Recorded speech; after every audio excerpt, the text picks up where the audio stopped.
Сәлеметсіздер ме, құрметті тыңдаушылар? Алдыңғы дәрісімізде біз кәсіби педагогикалық қызмет ұғымын қарастырған болатынбыз. Бүгінгі видеода біз педагогикалық қызмет ғылым ретінде педагогикалық қызметтің құралдары, педагогикалық қызметтің нәтижесі және де педагогикалық шеберлік пен кәсіби құзыреттіліктің рөлі жайлы айтатын боламыз. Педагогикалық қызмет ғылым ретінде.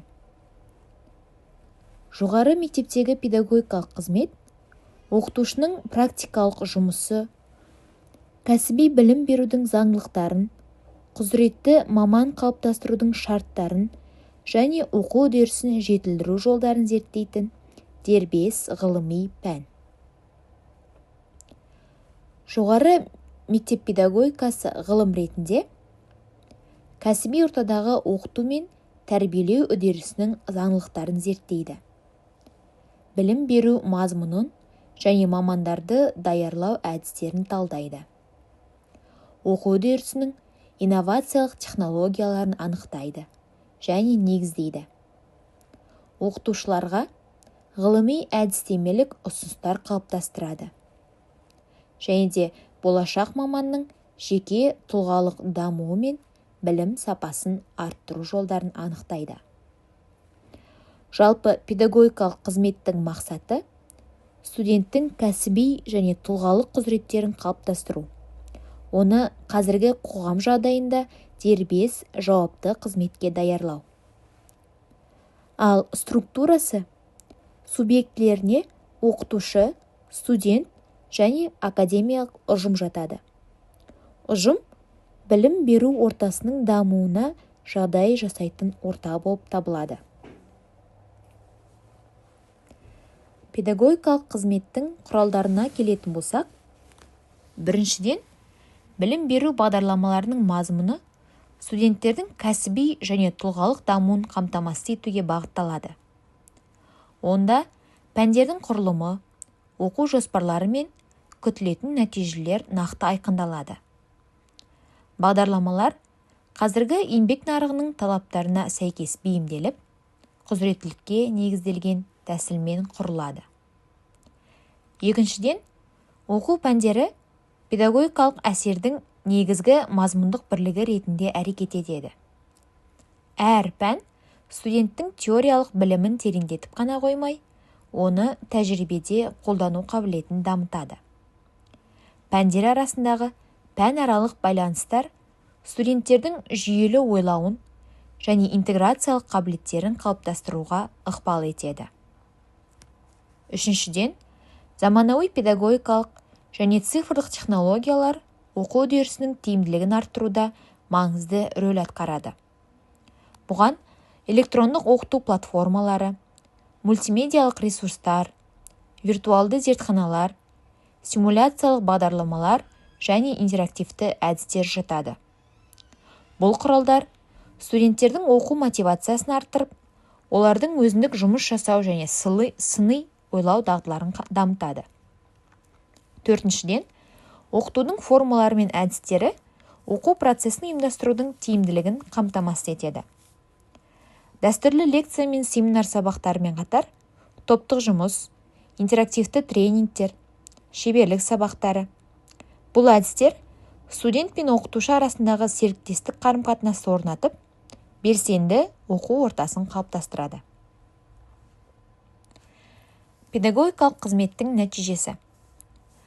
Педагогикалық қызметтің нәтижесі бұл еңбек нарығында сұранысқа ие, кәсіби тұрғыдан өсуге қабілетті және әлеуметтік экономикалық өзгерістерге бейімделе алатын бәсекеге қабілетті маманды даярлау болып табылады.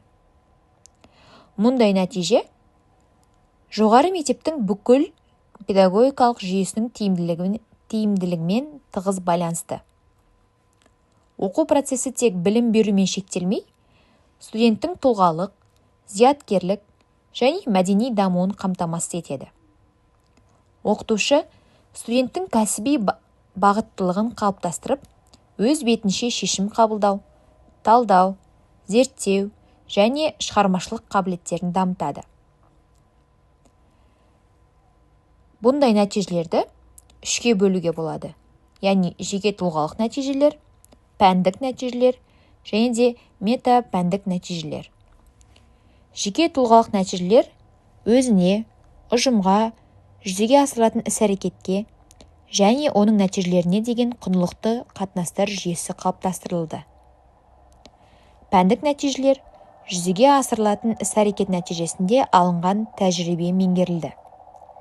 Ал метапәндік нәтижелер практикалық тәжірибені сабақ кезіндегі және сабақтан тыс басқа да салаларда қолдану мүмкіндігі алынды. Бәсекеге қабілетті маман. Бәсекеге қабілетті маман бұл заманауи қоғам талаптарына жауап беретін, үздіксіз кәсіби жетілуді мақсат ететін және инновациялық ойлау қабілеті дамыған тұлға. Сонымен қатар, педагогикалық қызметтің нәтижесі студенттің әлеуметтік белсенділігі мен азаматтық ұстанымын қалыптастырумен де өлшенеді. Яғни, маман тек кәсіби салада ғана емес, қоғам өміріне де белсене қатысып, әлеуметтік жауапкершілігі жоғары тұлға ретінде көрінеді. Осы тұрғыдан алғанда, педагогикалық қызметтің түпкі нәтижесі жан-жақты дамыған, кәсіби құзыреттілігі жоғары, өмір бойы білім алуға дайын, рухани және мәдени тұрғыдан бай жеке тұлға қалыптастыру болып табылады. Педагогикалық шеберлік пен кәсіби құзыреттіліктің рөлі. Педагогикалық шеберлік бұл мұғалімнің кәсіби қызметін жоғары деңгейде ұйымдастыра білу қабілеті. Оқыту мен тәрбиелеу процесін тиімді басқару өнері. Ол мұғалімнің жеке қасиеттерін, кәсіби білімін, педагогикалық техникасын және шығармашылық қабілетін біріктіреді. Кәсіби құзыреттілік педагогтың теориялық білімін тәжірибеде қолдану, оқу-тәрбие процесінде заманауи әдістер мен технологияларды пайдалану қабілетімен айқындалады. Құзыретті мұғалім әрбір оқушының жеке ерекшелігін ескеріп, тұлғалық бағытталған оқыту ортасын қалыптастырады. Педагогикалық шеберлік пен кәсіби құзыреттіліктің өзара байланысын айтатын болсақ, слайдымызда көрсетілгендей, білім беру сапасын арттырады, тұлғалық даму мен өзін-өзі жетілдіруді қамтамасыз етеді, және де оқытушының кәсіби беделін қалыптастырады. Педагогикалық қызметтің нәтижесі еңбек нарығында сұранысқа ие, кәсіби өсуге және әлеуметтік экономикалық өзгерістерге бейімделуге, бәсекеге қабілетті маман дайындау.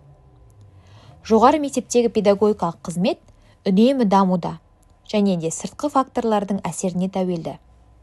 Оны жетілдіруге ғылыми-техникалық прогресс, білімнің цифрландырылуы, оқыту әдістемесіндегі инновациялар, сондай-ақ мамандар даярлау деңгейіне қоғам мен мемлекеттің өзгеретін талаптары ықпал етеді.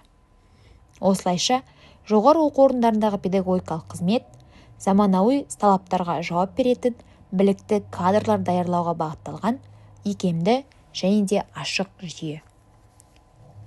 Дәрісімізді ары қарай келесі видеомызда жалғастыратын боламыз.